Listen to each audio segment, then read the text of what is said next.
Kennedy institute of English grammar and spoken English ASN degree college Edurubazar Tenali.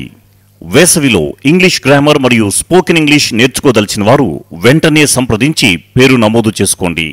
గత 45 సంవత్సరాలుగా ఆంగ్ల భాషను బోధిస్తున్న సంస్థ కెనడీ. Director BJRK. ఫోన్ 7013606008. బాధ్యత గల పౌరుడుగా దయచేసి 2024 మే 13న జరిగే పోలింగ్ లో మీ ఓటు హక్కు వినియోగించుకోండి. స్టార్ శ్రీనిధి లిమిటెడ్ లో మెంబర్ అవ్వండి. రోజువారీ రికరింగ్ అండ్ ఫిక్స్డ్ డిపాజిట్లు వంటి మీ పొదుపు పథకాలపై 12% వరకు వార్షిక వడ్డీని పొందగలరు. బంగారం మరియు తనఖా రుణాల కోసం మమ్మల్ని సంప్రదించండి. Star Srinidhi limited, Sri avenue, Kothapeta, Tenali. Talent test smart learn computer education వారు నిర్వహిస్తున్న టాలెంట్ టెస్ట్ ద్వారా ఫ్రీ కంప్యూటర్ ఎడ్యుకేషన్ లేదా కంప్యూటర్ కోర్స్ లో డిస్కౌంట్ పొందగలరు. టాలెంట్ టెస్ట్ తేదీ ఏప్రిల్ 3వ తేదీ బుధవారం ఉదయం 9 గంటలకు. స్థలం smart learn computer institute, 4th floor, Prasad lab building పైన, near town church, Bose road, Tenali. సంప్రదించవలసిన phone number 6281605420. V cardiac multi speciality hospital, Kothapeta, Tenali. Auto వాళ్ళపై అనవసరంగా ఫైన్లు వేసి వాళ్ళని ఇబ్బంది పెడితే నేను అస్సలు ఊరుకోను అన్నారు జనసేన, టీడీపీ, బీజేపీ ఉమ్మడి ఎమ్మెల్యే అభ్యర్థి నాదెండ్ల మనోహర్. బోసు రోడ్లోని జనసేన పార్టీ ప్రధాన కార్యాలయంలో ఆటో యూనియన్ల నాయకులు, ఆటో యూనియన్ గౌరవ సలహాదారులు వీరవల్లి మురళి ఆధ్వర్యంలో ప్రత్యేక సమావేశం ఏర్పాటు చేశారు. ఈ కార్యక్రమంలో పెద్ద సంఖ్యలో ఆటో డ్రైవర్లు పాల్గొన్నారు. తొలుత నాదెండ్ల మనోహర్ను పూలమాలలతో, బొకేలతో, శాలువాలతో సత్కరించారు. అనంతరం ఆటో డ్రైవర్లు ఎదుర్కొంటున్న సమస్యలను మనోహర్ దృష్టికి తెచ్చారు. ఆటో యూనియన్ డ్రైవర్లతో పాటు వీరవల్లి మురళి కూడా ఆటో డ్రైవర్లు ఎదుర్కొంటున్న సమస్యలను నాదెండ్ల మనోహర్కు వివరించి చెప్పారు. అనంతరం నాదెండ్ల మనోహర్ మాట్లాడుతూ ఆటో వాళ్ళపై ప్రభుత్వ అధికారులు ఎక్కడైనా తమ విధులను దుర్వినియోగం చేస్తూ ఉంటే తన దృష్టికి తేవాలని కోరారు. ట్రాఫిక్ కంట్రోల్ చేసేందుకు పట్టణం చుట్టుప్రక్కల 17 వంతుల నిర్మాణం తన హయాంలో చేశానని, ఆనాడు రోడ్లు వేయటం వల్ల ఆటో డ్రైవర్లు సుఖ ప్రయాణం ఇవ్వగలిగారని చెప్పారు మనోహర్. డీజిల్, పెట్రోల్పై రాష్ట్ర ప్రభుత్వం విపరీతంగా సెస్ పెంచడం వల్ల పేద వర్గాల వారు చాలా ఇబ్బంది పడుతున్నారని చెప్పారు. అదేవిధంగా మద్యం ధరలు పెంచి చీపు లిక్కర్ త్రాగించి పేద ప్రజల జీవితాలతో ఈ ప్రభుత్వం ఆడుకుంటుందని బాధన వ్యక్తం చేశారు. ఆటో ఇన్సూరెన్స్ పాలసీని తప్పనిసరిగా ఆటో డ్రైవర్లకు అనుకూలంగా ఉండేలా తమ ప్రభుత్వం వస్తే చేస్తామని వాగ్దానం చేశారు. రోడ్లు అనేది ప్రజలు వాళ్ళ తంటాలు పడతారు, మనకు అనవసరం అనే భావనతోటి వాళ్ళు మూర్ఖంగా ప్రవర్తించినప్పుడు జనసేన పార్టీ నుంచి మేము 2 సార్లు రాష్ట్ర వ్యాప్తంగా గుంతలు పూడ్చే కార్యక్రమం, రోడ్లు ఉన్న దుస్థితి అందరికీ తెలియాలనే ఆలోచనతో పవన్ కళ్యాణ్ గారి పిలుపు మేరకు రాష్ట్ర వ్యాప్తంగా చేశాం. ఈ రోజున ప్రధానమైన సమస్య రోడ్ అనేది గత 3 సంవత్సరాల క్రితమే గుర్తించి ఆ రోజు నుంచి కూడా పోరాటం చేసుకుంటూనే వస్తున్నాం. ఒక శాసన సభాపతిగా, శాసనసభ్యుడిగా ఆ పదవి అనేది నా కోసం నేను ఉపయోగించుకోలేదు, నా కుటుంబం కోసం కాదు.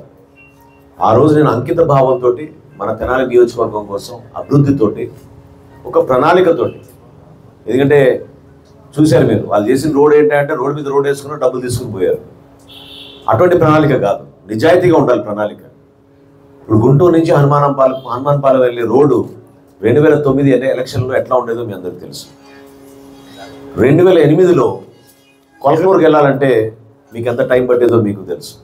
ఆ ఫ్లైఓవర్ నిర్మాణం కూడా చేసుకోలేకపోయారు గతంలో. ఆ ఫ్లైఓవర్ నిర్మాణం చేసాం.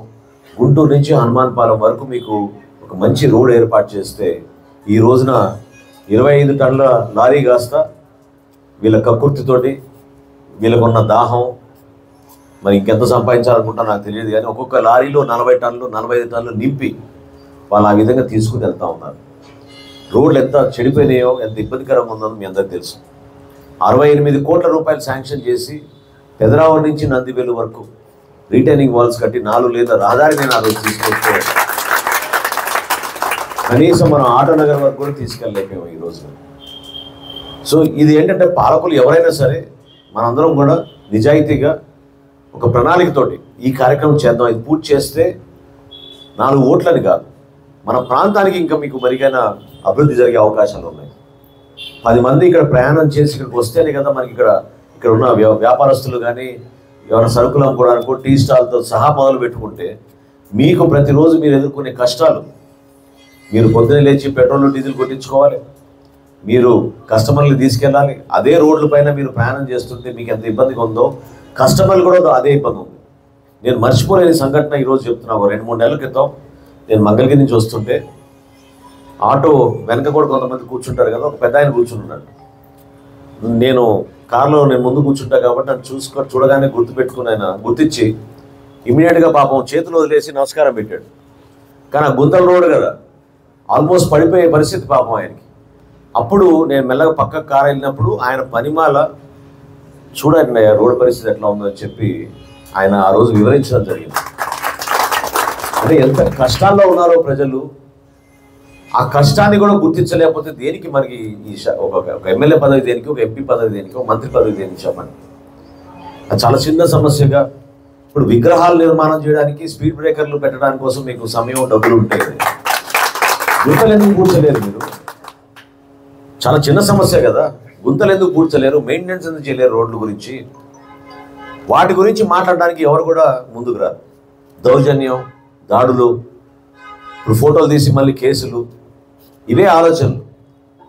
నేను మిమ్మల్ని అందరినీ అంటే గతంలో కూడా ఎవరైతే అధికారులు అనవసరంగా కొంతమందిని ఇబ్బంది పెట్టేవాళ్ళు, కొంతమంది పైన చలాన్లు వేసేవాళ్ళు, కావాలని దుష్ప్రచారం చేసేవాళ్ళు దొంగలు కొంతమంది, వాళ్ళందరి పైన నేను కఠినంగా ఆ రోజు వ్యవహరించేవాడిని. నేను ఈరోజు కూడా మీకు మాట ఇస్తున్నాను. నో పార్కింగ్ దగ్గర మీరు పార్కింగ్ చేస్తే 1000 రూపాయలు ఫైన్ ఏంటండి? 1500 రూపాయలు ఫైన్ ఏంటి? కొన్ని సందర్భాల్లో 2000 రూపాయల ఫైన్లు కూడా వేశారు ఆటో వాళ్ళ పైన. ఎక్కడి నుంచి కట్టగలుగుతారు? ఎట్లా తీసుకురాగలుగుతారు? చలాన్ అనేది ఎప్పుడు కూడా ఆ సందర్భంలో నిజంగానే పెద్ద ట్రాఫిక్ వయలేషన్ అయితే, పొరపాటు అయితే మందలించడానికి కోసం, ఇంకోసారి చేయకుండా ఉండడానికి కోసం చేయాలి.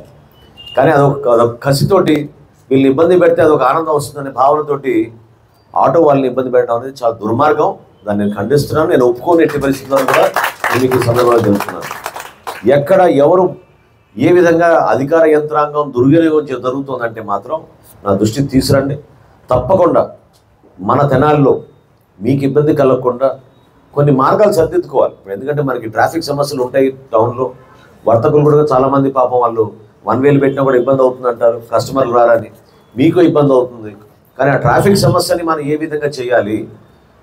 నేను 17 వంతెనలు నిర్మాణం చేశాను, నందివెలుగు నుంచి పెదరావూరు వరకు, అదేవిధంగా నందివెలుగు నుంచి హనుమాన్పాలెం వరకు.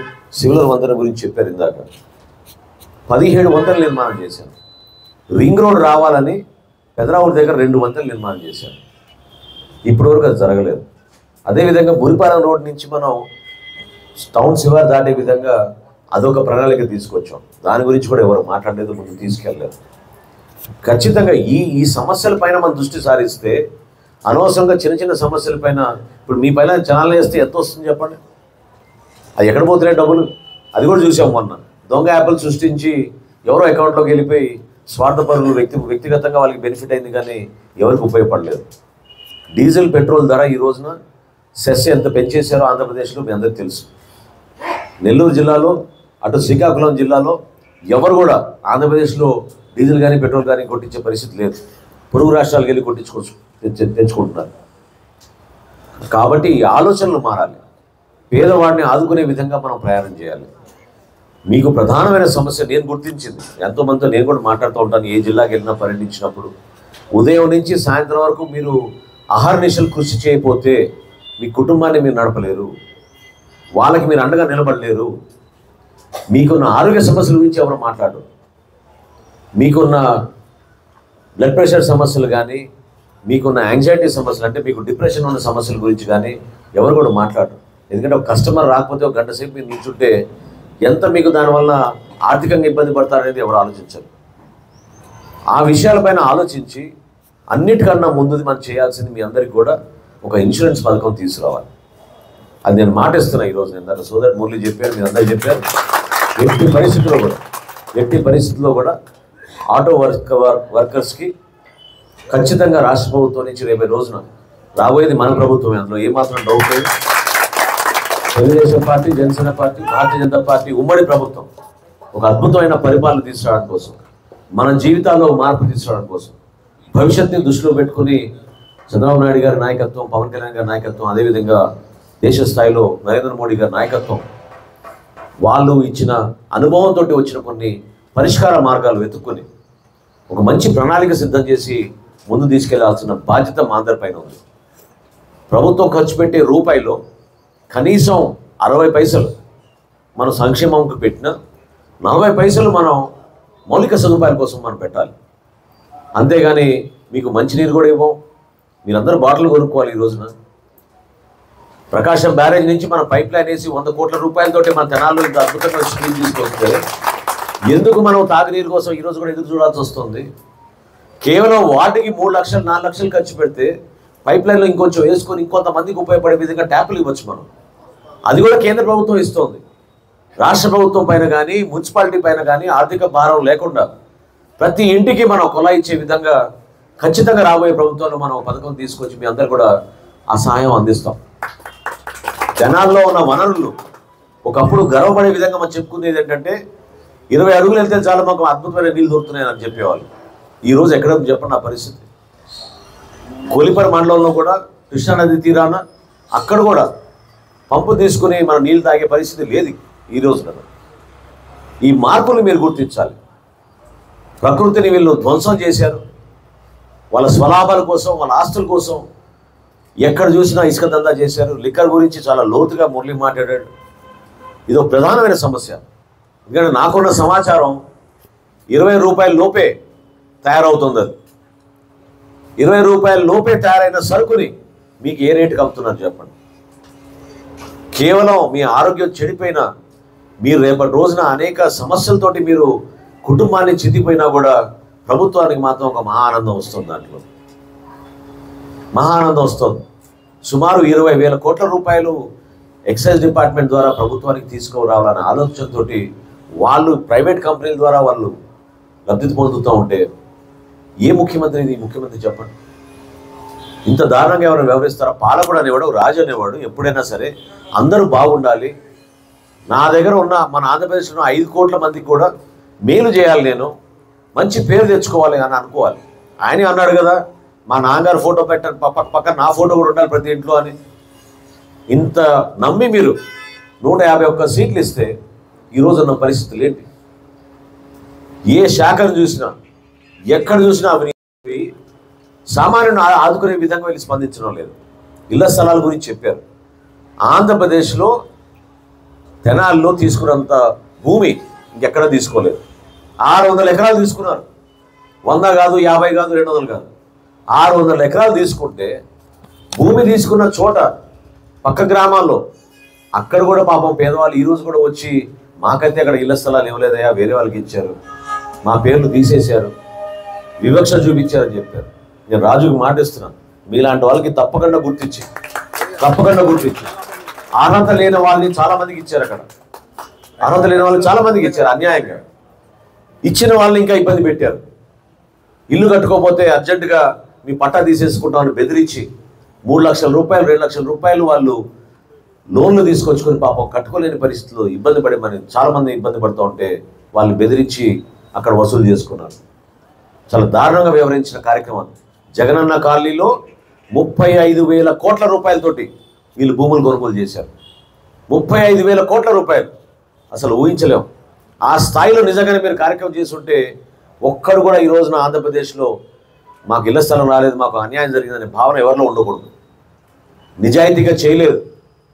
అక్కడ కూడా మీరు అక్రమంగా సంపాదించాలని చేసిన ప్రయత్నం, కరప్షన్లో కూరుకుపోయిన ప్రభుత్వం, కొంతమందికే న్యాయం చేయాలనే ఆలోచనతో వ్యవహరించిన నాయకుల వలన అంత నష్టం జరిగింది. దయచేసి మీరందరూ కూడా అదరే పడబాకండి. మొదటిది నేను చూసేది రేపటి రోజున ఇన్సూరెన్స్ పథకం. ఎట్టి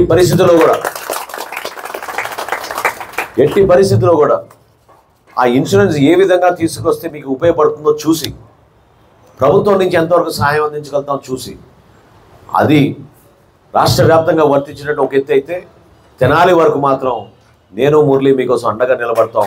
ఆ ఇన్సూరెన్స్ విషయంలో తప్పకుండా మీకు మాటిస్తున్నాం కాబట్టి Telugu Desam party, Janasena party, Bharatiya Janata party కలిసి మనం చేయాల్సిన మంచి కార్యక్రమాలు ఇదో కార్యక్రమం నేను భావిస్తున్నాను. ఎందుకంటే జనసేన పార్టీ ఈ రోజున ఎవరైనా మా సభ్యులు ఎక్కడైనా యాక్సిడెంట్లో చనిపోతే 5 లక్షల రూపాయలు మేము ఆర్థిక సాయం ఇస్తాం. మేము ఒక్కరోజు కూడా ప్రభుత్వంలో లేవు, ఒక్క ఎమ్మెల్యే లేడు మాకు. ఒక రాజకీయ పార్టీ ఆ విధంగా 5 లక్షల రూపాయలు అందించగలుగుతుందంటే ప్రభుత్వంలో ఎందుకు మనం సహాయం అందించలేము? ఎందుకు కష్టపడిన ప్రతిరోజు కష్టపడి పాపం ఏదో విధంగా బతుకు తీరు కోసం ఉపాధి అవకాశాలు లేక ఎంతోమంది చదువుకున్న వాళ్ళు ఎంతమంది ఉన్నారు ఈ రోజున ఆటో డ్రైవర్లుగా? ఎంతమంది ఆటో డ్రైవర్లు డిగ్రీలు చదివిన వాళ్ళు ఉన్నారు? ఉపాధి అవకాశాలు లేక కుటుంబాన్ని ఆదుకోవాలనే ఉద్దేశంతో వాళ్ళు కష్టపడి పనిచేస్తుంటే వాళ్ళపైన ఈ విధంగా అన్యాయంగా ఈ చలాన్లు వేసి, గ్రీన్ ట్యాక్స్లు వేసి, రోడ్ ట్యాక్స్లు వేసి, కొత్త కొత్త సెస్సులు తీసుకొచ్చి అది మనం ఎప్పుడు కూడా ఊహించలేము ఇంత అన్యాయంగా ఈ ప్రభుత్వం వ్యవహరించిందని. ట్రాన్స్పోర్ట్ రంగాన్ని పూర్తి స్థాయిలో నాశనం చేసింది జగన్మోహన్ రెడ్డి ప్రభుత్వం. ఇది వాస్తవం. అది గూడ్స్ క్యారియర్ కానివ్వండి, ప్యాసింజర్ క్యారియర్ కానివ్వండి, మినీ లారీలు కానివ్వండి, లారీలు కానివ్వండి. మొన్న మా ఎలక్షన్ మేనిఫెస్టోలో కొంతమంది విజయవాడ నుంచి వచ్చిన ప్రతినిధులు మేము కలిసినప్పుడు వాళ్ళు చెప్పుకున్న అనేక కార్యక్రమాలు చూస్తే చాలా బాధగా అనిపించింది. ఇన్ని ఇబ్బందులు పడుతున్నా కూడా చాలామంది పాపం నమ్ముకుని ఎంతమంది డ్రైవర్లు బతుకుతారు, ఎంతమంది క్లీనర్లు బతుకుతారు, ఎంతమంది రిపేర్ల కోసం చిన్న చిన్న షాపులు పెట్టుకుని వాళ్ళు బతుకుతారు. వీళ్ళందరినీ కూడా నష్టం జరిగించే విధంగా ఈ ప్రభుత్వం వ్యవహరించింది. నేను మీకు మాట ఇస్తున్నాను, మొట్టమొదటిది నేను చేయబోయేది రేపటి రోజున పెదరావూరు నుంచి ఆ రోడ్ని రేవేంద్రపాడు వరకు తీసుకెళ్ళి ఖచ్చితంగా 4 లేన్ల రహదారి రీటైనింగ్ వాల్స్ నిర్మాణం చేసి రేవేంద్రపాడు వరకు తీసుకెళ్ళి అక్కడి నుంచి మంగళగిరి నుంచి వచ్చే జాతీయ రహదారితో అనుసంధానం చేసే విధంగా మొట్టమొదటి కార్యక్రమం తప్పకుండా మేము చేస్తామని ఈ సందర్భంగా నేను మాట్లాడుతున్నాను. రెండోది గుంటూరుకి వెళ్ళే రహదారి కూడా తప్పకుండా మనం దాన్ని కూడా 4 లేన్ల రహదారిగా మనం మార్చాలి. లేకపోతే చాలా ఇబ్బంది అవుతుంది ప్రయాణం చేయడానికి కోసం. అనేక మంది వర్తకులు ఒక్కొక్క సందర్భంలో రోజు 2 సార్లు వెళ్ళొస్తూ ఉంటారు. ఎట్లా ప్రయాణం చేయగలుగుతారు చెప్పండి? 1.5 గంటల సేపు మీకు మంగళగిరికే పడుతుంటే, విజయవాడకి మీకు 2 గంటలు పడుతుంటే ఏ విధంగా మీరు ప్రతిరోజు 2 సార్లు తిరిగి వచ్చి మీరు మీ సరుకు మీరు 10 మందికి చేర్చే విధంగా ప్రయత్నం ఎట్లా చేయగలుగుతారు? కాబట్టి అది మారాలి, 100% అది మారాలి. దాంతోపాటు ఇక్కడ మనం చేయాల్సిన అభివృద్ధి కార్యక్రమాలు చాలా ఉన్నాయి. నేను ఈ మాట మీకు పదే ఎందుకు చెప్తున్నానంటే పచ్చి మోసం చేశారు వీళ్ళు. బటన్ నొక్కాం అని. ఎంతమంది కుటుంబాలకి మీకు మేలు జరిగింది ఆ బటన్ నొక్కిన వాళ్ళు చెప్పండి. ఇప్పుడు 10,000 ఇచ్చారు, 10,000 ఇవ్వడం వల్ల మీకు 40,000 నష్టం జరగలేదా? ఇది వాస్తవం కాదా చెప్పండి?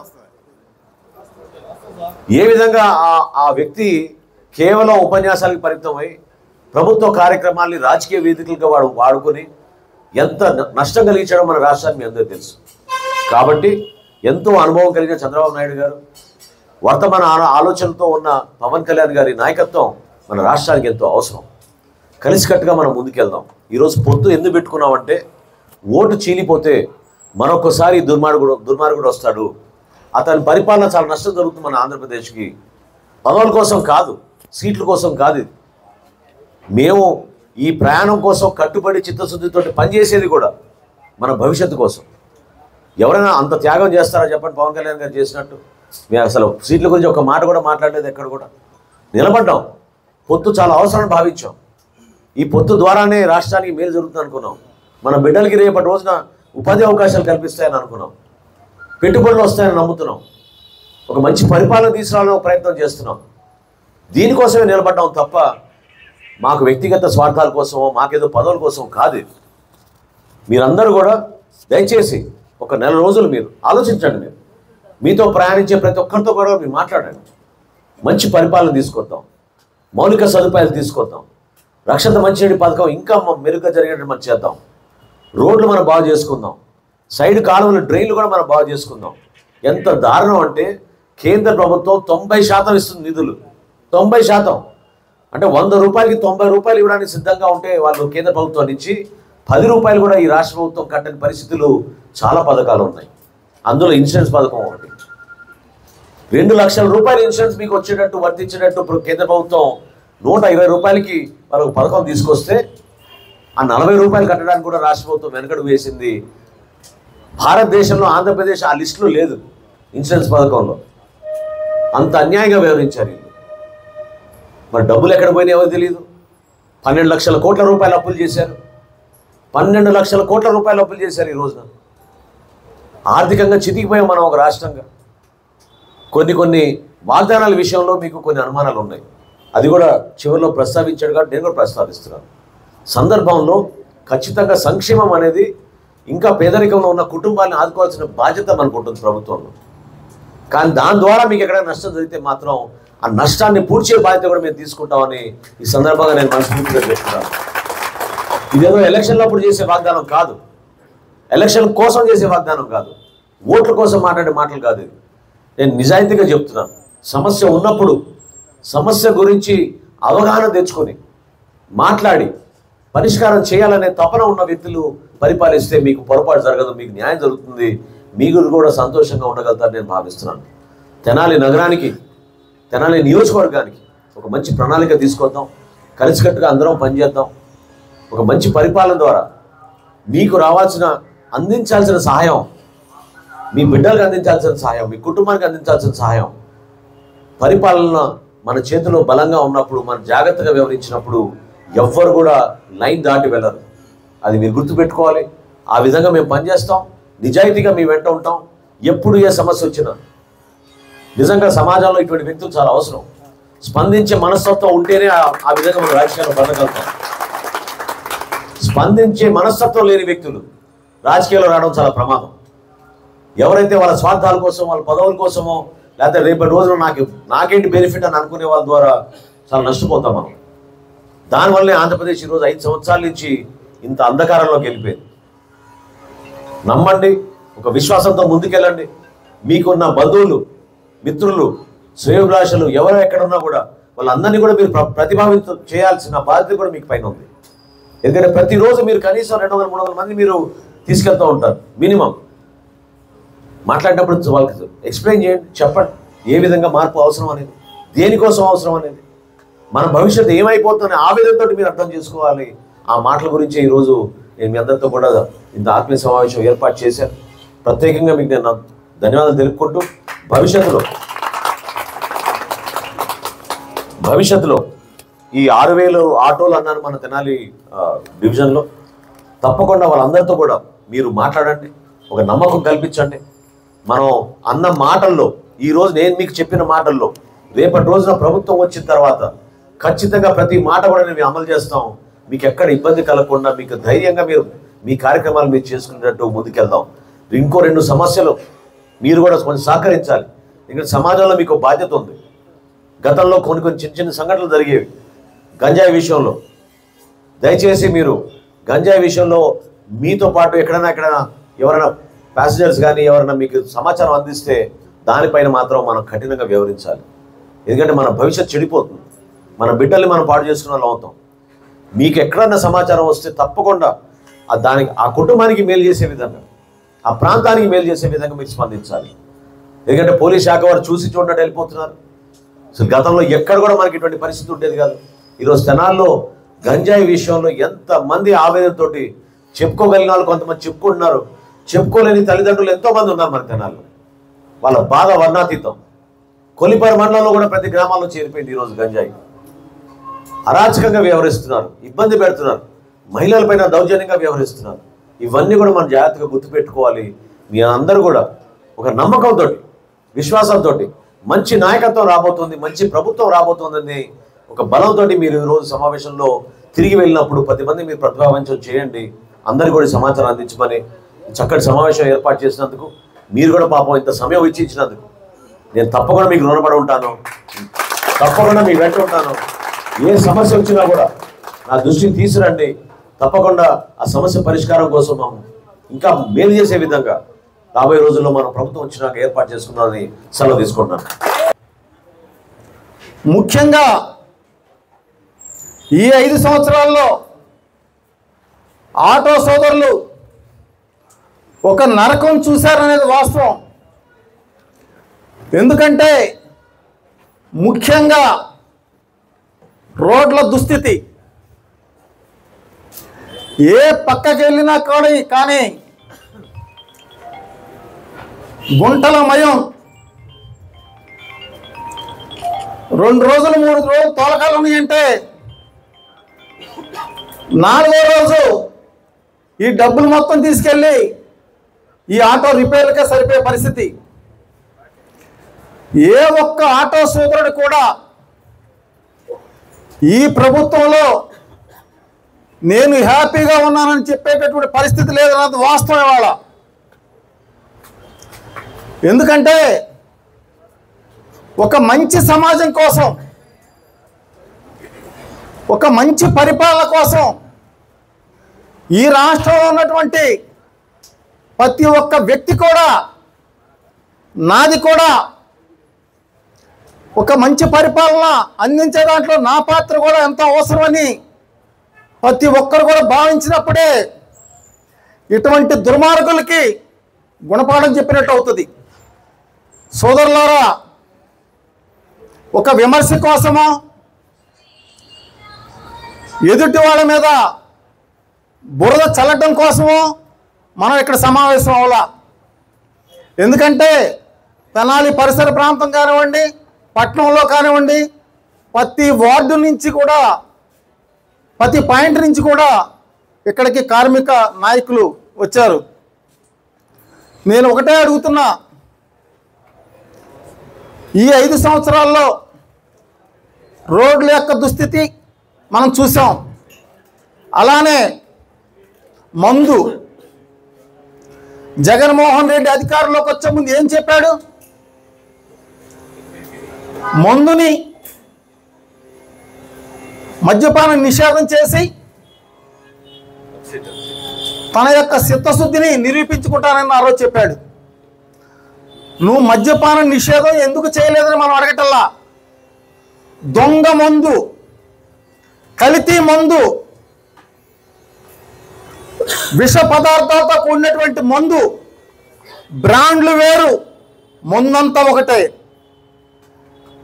ఈ నియోజకవర్గంలో కానివ్వండి, ఎక్కడైనా కానివ్వండి, కాస్త కూస్త మందు అలవాటు ఉన్నవాళ్ళు, జగన్మోహన్ రెడ్డి సప్లై చేసేది మందు. ఇది కాస్త కూస్త అలవాటు ఉన్నాళ్ళు తాగితే కొద్ది కాలం బతికుంటారు అని చెప్పేటటువంటి సత్తా ధైర్యం ఎవరికైనా ఉందా అని నేను అడుగుతున్నా. అంతా దొంగ మందు, విషంతో కూడిన మందు. సోదరులారా, మన పక్కనున్న వాళ్ళు అనేక మందిని చూసాం. ఎంతో మంది కార్మిక సోదరులు అనారోగ్య పాలయ్యారు, ఆర్థికంగా ఇబ్బందుల పాలయ్యారు, ఎంతోమంది ప్రాణాలు పోగొట్టుకున్నారు. కొంతమంది అయితే మతి స్థిమితం లేకుండా నరాలు వీక్నెస్తో సంసారానికే పనికిరాని పరిస్థితుల్లో ఈ జగన్మోహన్ రెడ్డి మందు తాగిన వాళ్ళు ఉన్నారా లేదా అనేది వాస్తవం అనేది మనం అందరూ కూడా ఆలోచించాలా. ఎందుకంటే కాస్త కోస్త అందరికీ కొద్దిమందికి అలవాటు ఉంటుంది. జగన్మోహన్ రెడ్డి ముందనగానే అరే పోతావరా బాబు, జాగ్రత్తగా ఉండండి అనే పరిస్థితి.